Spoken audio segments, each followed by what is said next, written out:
So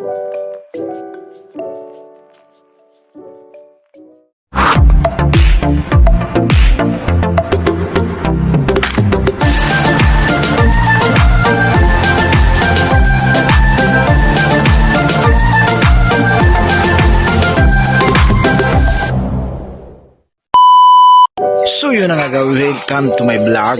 For today's video guys, papakita ko sa inyo yung kakaibang pagsaing dito sa Bicol. Kasi guys, matagal ako sa pagsasaing doon sa restaurant. Nagtatrabaho din ako sa restaurant for almost 5 years, pero hindi ako nakasaing ng ganito. First time mo makakita na ganitong saing na nagpakulo lang sa kawa. Tapos dito na magsasaing. Grabing talent na ito guys. Alvin, magkira na.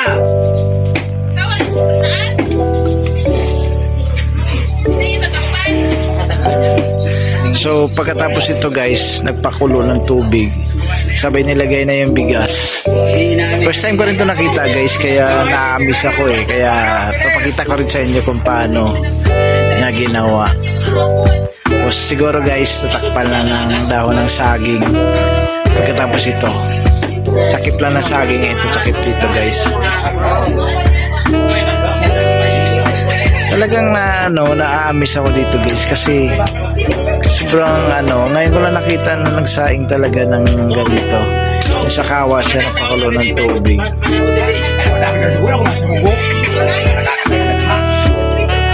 Kaya papakita ko rin sa inyo guys, kasi talagang na-experience ko lang talaga kahit nasa restaurant ako. Hindi naman ganito nagsasaing. Talaga nagsaing sa kawa, pakulo ng tubig. Tingnan natin guys, mamaya papakita ko sa inyo kung naluto siya talaga. Baka sabihin nyo, ano lang ito yung umpisa lang, pero hanggang katapusan guys, papakita ko sa inyo yung pagluluto niya. So ito pa yan guys, pinakuluan na balat ng baboy. Ayun guys, yung tinakpan lang siya ng dahon ng saging, yung pinakatakip niya. So mamaya guys, papakita ko sa inyo kung naluto siya talaga. Tinakpan lang guys, hindi na siya hinukay o hinalungkat.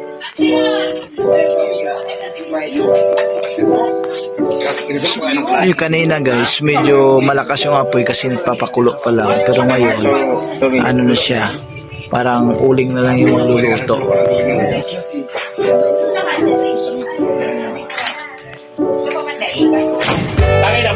So yun guys, papakita ko sa inyo mamaya yung pagbukas ng sinaing na yun kung talaga naluto. So guys, abangan nyo na lang sa natin continuation. Maraming salamat po. So ito na yan siya guys, yung kanina. Papakita natin sa inyo.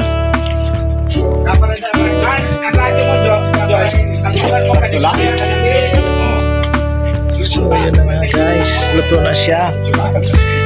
Grabe, halos ilang minuto lang. So yun guys, pinakita ko sa inyo yung start tapos yung finish. So tanggalin na siya guys sa kasalang, kasi baka masunog pa siya, kasi sabi nila wala talaga tuntut yan. Lilipat na siya sa walang apoy.